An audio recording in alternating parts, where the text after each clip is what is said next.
Hello, this is Coach Pat with Barry's Boxing. And Fit Builder is the YouTube channel that helps build fit people. Yeah. And we have a special guest with us today. Legendary. If you're in the boxing game for any length of time, you've certainly had contact with Mr. Thell Torrance.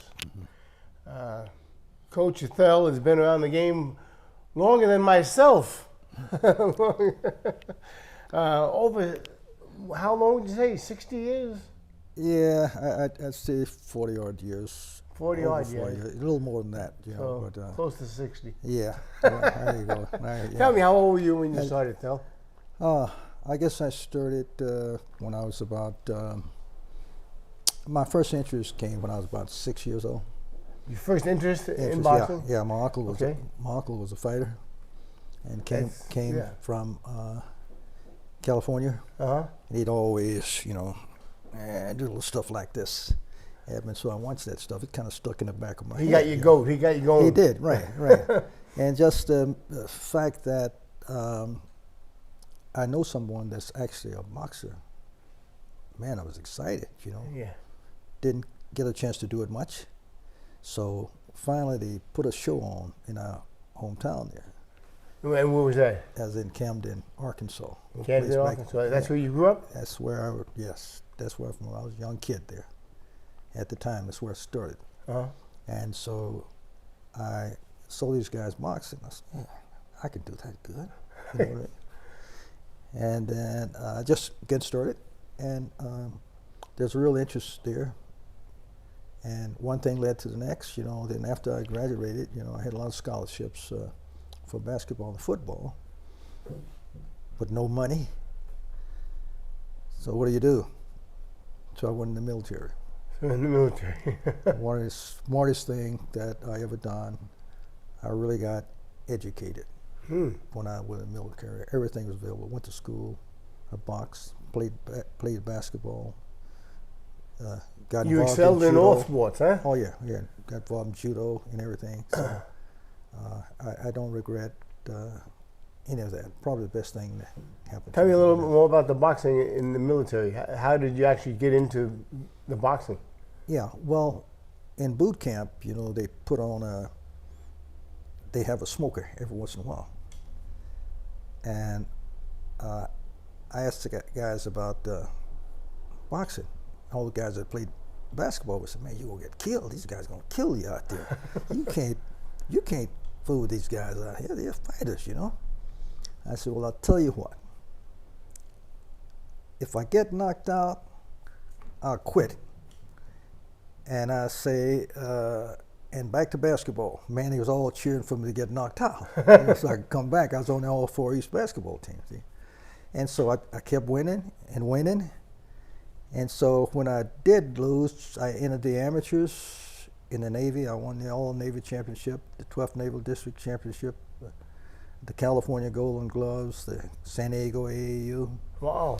And when I got beat, well, I can't quit. No, I got to get this guy. Yeah, that so makes you more bound and determined. Yeah, and so I challenged him everywhere, all over the world. When I did find him, I said, I'll kill this guy. You know what I mean? I chased him about 4 years. I ran up on him at the gym. I looked at, I had moved so far past this guy. I said, I'll kill this guy. So that took away that desire to attack, to get after this guy, that drive and motivation. And so as a result of that, you know, the rest is history. I was in the gym. I couldn't quit now, so I'm still in the gym. Right. So everything I did tied in to boxing. I work everything. Was all around the boxing. I worked, go to I know you had a pretty good career as a professional boxer too. Oh yeah. I turned pro and did well in the boxing business. Wasn't able to get the fights that I should have, you know, to get motivated and went on. But I met some great guys. I ran into Eddie Futch. People, yeah. Eddie Futch. Yeah. Can you tell us about that? Oh yeah, Eddie. Yeah, I happened to be in the gym. I guess I was kind of looking for a trainer, but I didn't know nobody. I was one of those guys that always stayed in the corner, kept quiet, didn't talk much, you know. So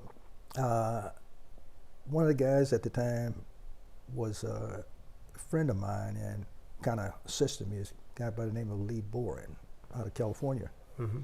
And he wanted to manage me. Well, I didn't know anything about signing contracts. Right. I thought, you just go fight. I didn't know how this thing go together. Long story short, he said, I got a guy I want you to meet. So here's a guy, a real professional. Has the right personality for you. He introduced him to me, and the rest is history. We were together for the next 46 years. Wow.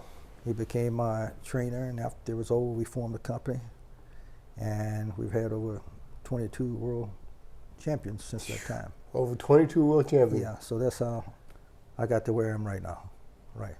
That's and phenomenal. It's something, once you get it in, you can't get it out of you, And the key in my training, is the ability to teach. That's what I was able to. That's what I think a lot of boxing Right. is missing today. Yeah.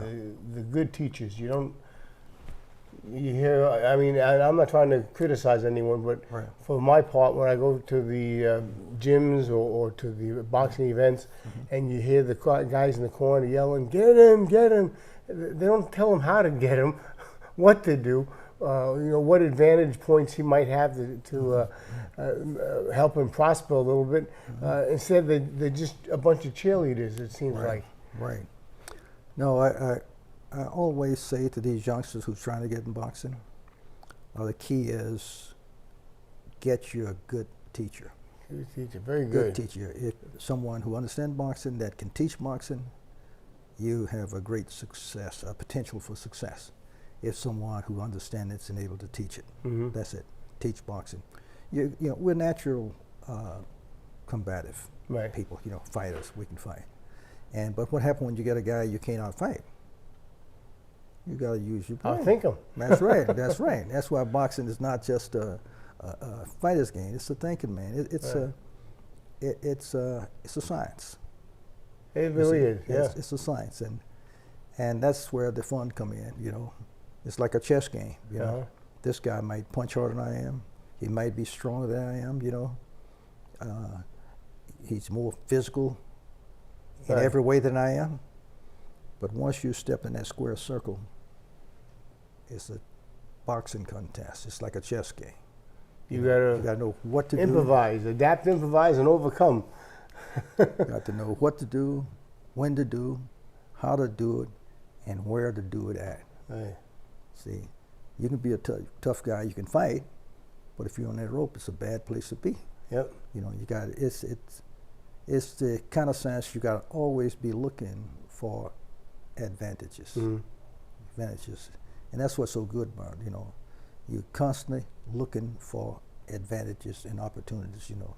See, and you got to have those basic fundamentals to understand how to get away from those massive punches and sluggers and guys like that. Right. That's why it's important to know where you are in the ring. That's why there are certain spots in the ring that you do certain things, Mm-hmm. and there's certain places in the ring you don't do certain things. There's certain places you don't want to go. No, absolutely not. Absolutely not. Yeah. So that's the science of it, being able to box. Manipulate your opponent. Absolutely, it's the skill. Outthink your opponent. Absolutely. Skill, science, the techniques. It all starts from your basic fundamentals. Who was your first world champion? Ken Norton. Kenny Norton. Ken Norton was the first world champion Wow. that I worked with. How did you get hooked up with Kenny? Through the military or? No, Kenny, I owned the Hoover Street Gym Mhm. in L.A., one of the oldest gyms. That's in the right. country. The Hoover Street Gym. That's in L.A. Probably Right. the oldest gym. Yeah, it's gone. At the time, so Ken walked into the gym with a guy by the name of Art Redding, Art Davis, and Richard Steele. Uh-huh. These guys came in the gym at the time looking for some assistance. They had fought in the Marines. They were Marine guys. And we all got hooked up at that time. Hmm. And so the guy that was assistant Eddie Futch was a guy by the name of Henry Davis. Henry Davis. Henry Davis, yeah, who was a good featherweight from the islands.